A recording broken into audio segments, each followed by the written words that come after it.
నాకు ప్రాణ సమానమైనటువంటి తెలుగుదేశం పార్టీ కుటుంబ సభ్యులందరికీ స్వాగతం, సుస్వాగతం.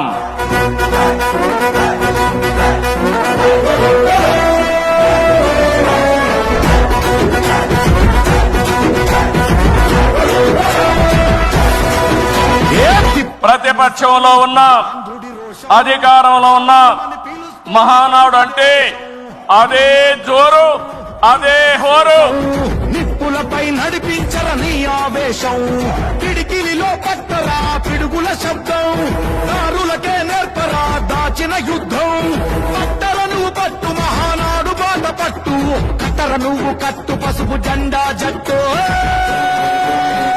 మహానాడు మహానాడు గర్జించను చూడర ప్రతి తెలుగు. ఇప్పుడు తొలిసారి దేవుని కడపలో తొలి మహానాడు కడపలో ఏర్పాటు చేసుకుంటున్నాం.